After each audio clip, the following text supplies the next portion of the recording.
Welcome to the second part of how to find center. तो आज हम समझेंगे कि सेंटर कैसे फाइंड करना है अगर हमारा एक्सटेंडेड पार्ट 50-50% में आ रहा है। तो पिछले वीडियोस में हम लोगों ने कुछ रेशियोज़ के बारे में समझा था और इस वीडियो में हम 50-50% के बारे में समझते हैं। अगर आप पिछला वीडियो नहीं देखे हैं तो जाकर देख लीजिए, क्योंकि ये सेकंड पार्ट है और उस वीडियो को अगर आप देख लेते हैं तो सेकंड पार्ट समझना आपके लिए और भी आसान हो जाएगा। तो अगर एक्सटेंडेड पार्ट और टोटल पार्ट का अगर ये 50% एक्सटेंडेड में आ रहा है तो इसको कैसे करेंगे, सेंटर कैसे निकालेंगे। तो इसमें आपको इतना करना है कि हाइपोथेटिकली सोच लीजिए कि ये आपका दीवार हो गया। कैसे? ये जो पोर्शंस आप देख रहे हैं, ये पोर्शंस आपने कट किया और यहाँ पे ट्रांसफ़र कर दिया। तो इससे क्या हो गया, आपका मोटा मोटा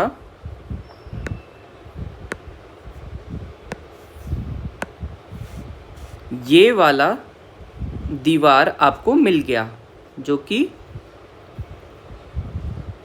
यहाँ से आप डायगोनल लाइंस अगर खींचेंगे तो जो इसका मिड पॉइंट होगा वही होगा आपका सेंटर। तो आपको समझ में आ गया कि इर्रेगुलर शेप्स में, इर्रेगुलर प्लॉट्स में सेंटर कैसे निकालते हैं। पिछले वीडियोस में मैंने कुछ 80-20% ऐसे करके अलग अलग रेशियो समझाए हैं और 50-50% आपने अब समझ लिया, जहाँ पे 50% एक्सटेंडेड हो। एक और कॉन्सेप्ट है कि अगर हमारे घर में जो बैल्कनीज़ होती हैं, जैसे आपका घर इस शेप में है लेकिन बैल्कनी आपकी एक्सटेंडेड है, तो क्या करना चाहिए।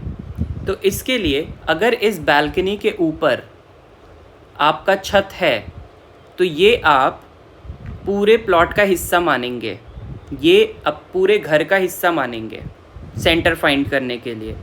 और अगर इसके ऊपर छत नहीं है, अगर ये पूरा खुला हुआ है, तो आप इसको छोड़ सकते हैं सेंटर फाइंड करने के लिए। तब सेंटर आप सीधे सीधे जो रेगुलर शेप है उससे फाइंड कर सकते हैं। लेकिन ज़्यादातर केसेस में जो देखा गया है कि आप सब जो सोसाइटीज़ में रहते हैं या फ्लैट्स में रहते हैं, उनके बालकनीज़ में वॉशिंग मशीन या कुछ ऐसी यूज़फुल चीज़ें रखी रहती हैं, यूज़ करने वाली, जो कि उनके डे टू डे लाइफ में बहुत ज़्यादा यूज़फुल होती हैं। तो इसलिए उसको हम लोग घर का ही पार्ट मानेंगे। और घर का पार्ट मानने के बाद अब सेंटर कैसे निकालेंगे, जैसा कि हमने पहले भी समझा था कि ये आपको ये तय करना है कि ये कितने पोर्शन, कितने परसेंटेज में आ रहा है एक्सटेंडेड पार्ट। फॉर एग्ज़ाम्पल, अगर हम मोटा मोटा देख लेते हैं घर को डिवाइड करके, तो 50% ये हो गया, 50% ये हो गया। तो ये जो पोर्शन है आपका, समझ लीजिए कि 40% में आ रहा है। 40% एक्सटेंडेड है। अगर हम सिर्फ यहाँ से देखते हैं, 40% एक्सटेंडेड है और 60% नॉर्मल है। तो अब इसका हमें क्या करना चाहिए, तो हम 60% के हिसाब से, जो ज़्यादा है उसके हिसाब से एक सेंटर निकाल सकते हैं। नहीं तो आप थोड़ा सा एक्सटेंड कर लीजिए इसको ऐसे। इससे क्या हुआ कि आपका जो ये वाले पोर्शन है एक्सटेंडेड, वो यहाँ पे ट्रांसफ़र हो गए, आप ऐसे समझ लीजिए। उसके बाद फिर आप एक डायगोनल लाइन खींचिए और आपको सेंटर मिल जाएगा। बेसिकली क्या करना होता है कि मल्टीपल सेंटर्स भी निकालने पड़ सकते हैं हमें। सेंटर जो होता है वो आपके सिम्टम से मैच करना चाहिए। तो जब आप सेंटर निकालते हैं, उसको यूज़ कैसे करेंगे, इस सेंटर के ऊपर हम शक्ति चक्र बैठाएंगे और शक्ति चक्र बैठाने के बाद हमें ये पता चल जाएगा कि इधर नॉर्थ है, इधर साउथ है, इधर ईस्ट है या इधर वेस्ट है। ये सारे डायरेक्शंस निकल के आ जाएंगे।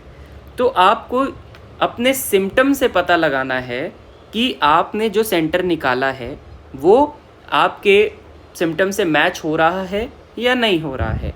फॉर एग्ज़ाम्पल, अगर आपके बच्चे को पढ़ाई में दिक्कत आ रही है तो वेस्ट साउथ वेस्ट को आप देखेंगे।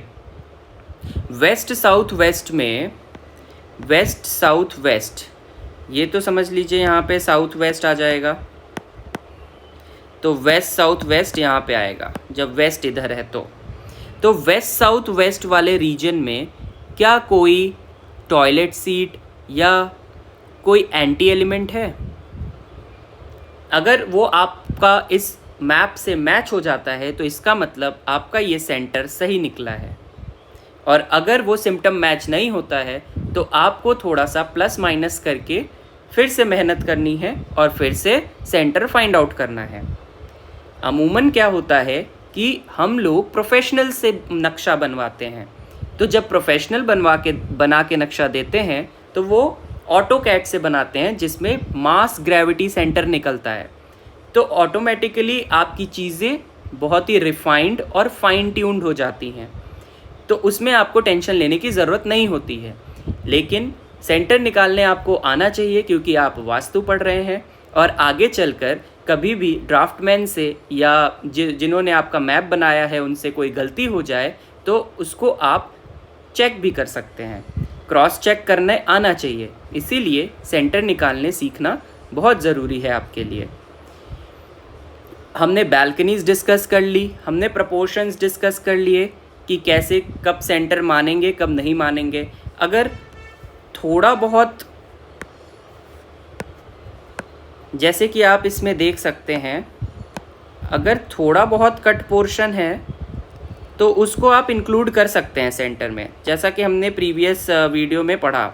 ऐसे उसको पूरा होल एक रेगुलर शेप मान के उसको सेंटर में इंक्लूड कर सकते हैं, नो प्रॉब्लम। लेकिन जब ये पोर्शन कुछ ज़्यादा ही आ जाए, कट पोर्शन ज़्यादा आ जाए, तो वहाँ पे सोचने का विषय हो जाता है।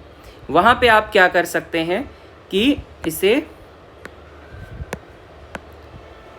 इतने पोर्शन को आप छोड़ भी सकते हैं। तो आप अपना यहाँ पे दीवार समझ लीजिए और उसके हिसाब से एक नया सेंटर निकाल लीजिए। ठीक है, ये हमने प्रीवियस वीडियोस में कवर किया है, तो चिंता करने की कोई बात नहीं है। अगर आपको नहीं समझ आ रहा है तो पिछले वीडियो को आप बार बार देखिए, समझ आ जाएगा। बहुत ही इजी कॉन्सेप्ट है, बस प्रैक्टिस का विषय है। ठीक है, और हम लोगों ने सेंटर निकालना समझ लिया। और बालकनीज़ जिस पे हमारा छत है, मतलब बालकनी के यूपर अगर कोई छत है तो वो हम इंक्लूड करेंगे, अदरवाइज़ इंक्लूड नहीं करेंगे। बालकनी अगर यूज़ करते हैं, मतलब उसमें कुछ यूज़फुल सामान रखा हुआ है जो हमारे रोज़मर्रा की ज़िंदगी में ज़रूरत पड़ती है, तो हम उसे इंक्लूड करेंगे। जनरली जो सोसाइटीज़ और फ्लैट्स होती हैं उसमें बालकनीज़ हम इंक्लूड करते हैं। ठीक है, दूसरी बात ये है कि अगर एक प्लॉट है, मान लीजिए ये पूरा प्लॉट है, लेकिन इस प्लॉट में सिर्फ इतना ही कंस्ट्रक्टेड एरिया है। ठीक है, कंस्ट्रक्टेड एरिया, तो इसमें हम कैसे निकालेंगे? सबसे पहले हम इस प्लॉट का सेंटर निकालेंगे।